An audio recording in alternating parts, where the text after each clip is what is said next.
मेरा नाम नैना है। मैं आज 21 साल की हो गई हूँ, लेकिन जब मैं 13 साल की थी तब मैं और मम्मी हम सब पापा के साथ ही रहते थे। तब मुझ में इतनी समझ नहीं थी। पापा हमेशा मम्मी से लड़ते रहते थे। मैं यह समझ पाती कि पापा रोज रात में मम्मी के पास क्यों नहीं सोते। सर्दियों की रात थी। चांद पूरे जोश में चांदनी बिखेर रहा था। मुझे नींद नहीं आ रही थी। तभी मुझे किसी के कराहने की आवाज आई। मैं डरते डरते बरामदे से होकर उस आवाज की तरफ बढ़ रही थी। यह आवाज घर के बाहर वाले कमरे से आ रही थी, जो कि स्टोर रूम था। अंदर से गेट बंद था, तो मैं खिड़की की तरफ गई। खिड़की हल्की सी खुली हुई थी।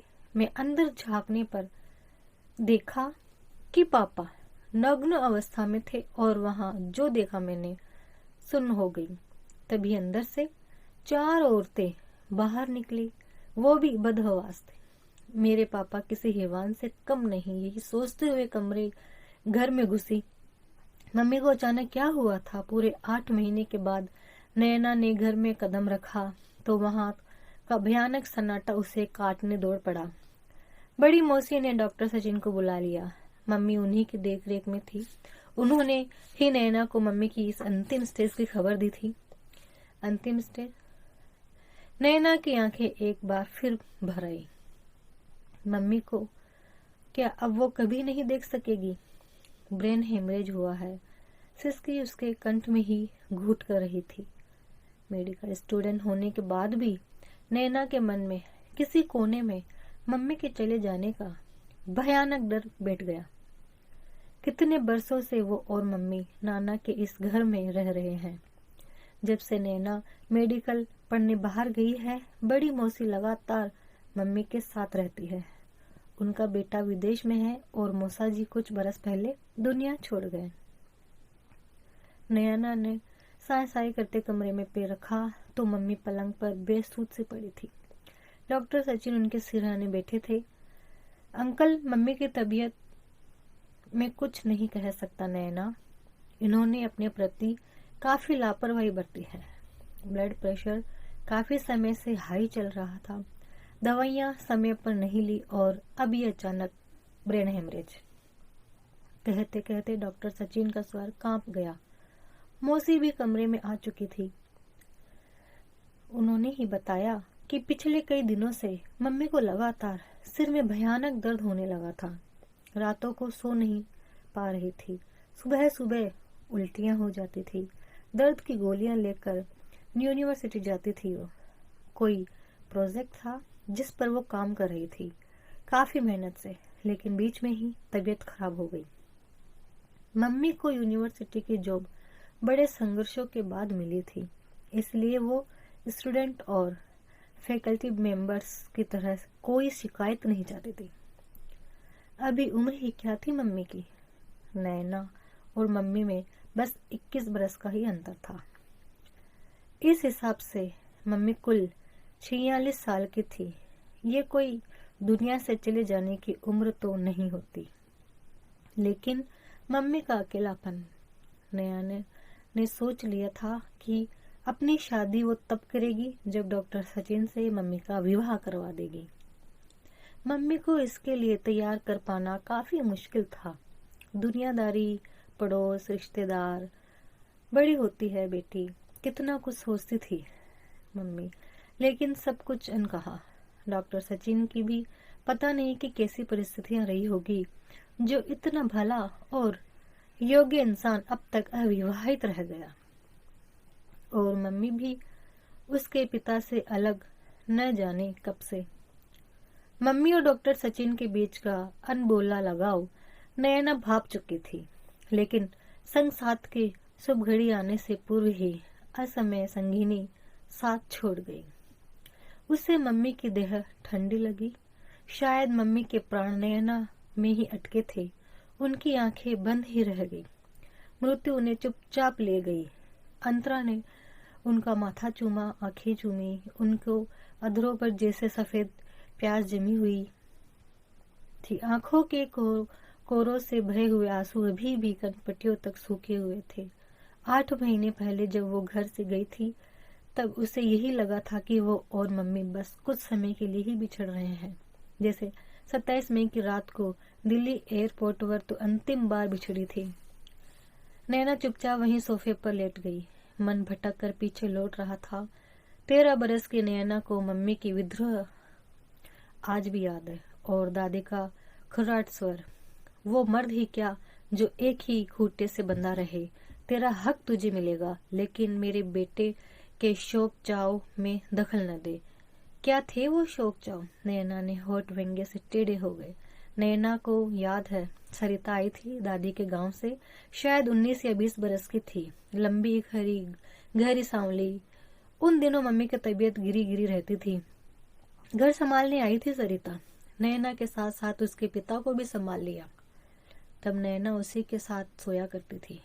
उस रात अचानक उसकी आंख खुली तो देखा सरिता के खाली बिस्तर पर चांदनी का एक टुकड़ा पड़ा था। काफी देर तक जब वो नहीं आई तो नैना दबे पांव उठी।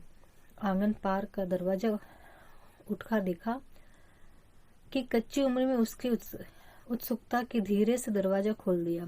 चांदनी ने में नहाए नर मादा के जोड़े को देखकर उसका माथा घूम गया। सरिता और उसके पिता। नैना का खून जम गया जैसे। प्रकृति के इस आदिम रहस्य से उसका प्रथम परिचय था। अब तो रोज 5-4 महिलाएं उस कमरे में रात में बाहर निकलती। नैना रोज खिड़की से उनको देखती, फिर वो अपने बिस्तर पर लौट आती। शर्म से पानी पानी होकर अपने पिता के प्रति घोर घृणा उपजती उसके मन में। पिता जिसने उससे कभी प्यार नहीं दिया क्योंकि उसे बेटे की चाह थी। उस दिन के बाद निर्मला से एक बुरी बरतने लगी थी वो। फिर कुछ दिन बाद ही घर में विस्फोट हो गया। दादी और मम्मी के बीच खूब बहस हुई। उसी बहस के दौरान नैना ने जाना कि उसका पिता औरतें इस तरह बदलता था जैसे लोग कपड़े बदलते हैं। वो एक औरत से संतुष्ट होने वाला इंसान नहीं था। मम्मी फूट फूट कर रो रही थी। वो छोटी उम्र में ब्याह कर आई थी। कई बार अनचाहे ही पति के संपर्क में आई और उस व्यक्ति की बच्ची की मां बन गई। बच्ची यानी नैना। उन्हें अपने पति से प्यार हो ही नहीं सकता। वो पति की गंदी आदतें बर्दाश्त करती जा रही थी, लेकिन इस बार उन्होंने पति का घर छोड़ दिया और बेटी के साथ मायके चली आई। अधूरी पढ़ाई पूरी करी, फिर यूनिवर्सिटी में पढ़ाने लगी। इसी दौरान में डॉक्टर सचिन के संपर्क में आई। एक मुख अव्यक्त अनमोल रिश्ता। बड़ी होती नैना इस पवित्र रिश्तों को समझने लगी थी। अब तो नाना नानी भी दुनिया से जा चुके हैं। उन दोनों के जाने के बाद उतने बड़े घर में मम्मी के लिए काली अंधेरी रातें, लंबी साएं साएं करते दोपहरियां और निपट अकेली सुबह।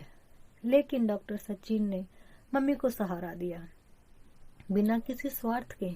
आज रात के बाद मम्मी कभी नहीं दिखेगी, बस रात भर का साथ है। नैना सुबक पड़ी।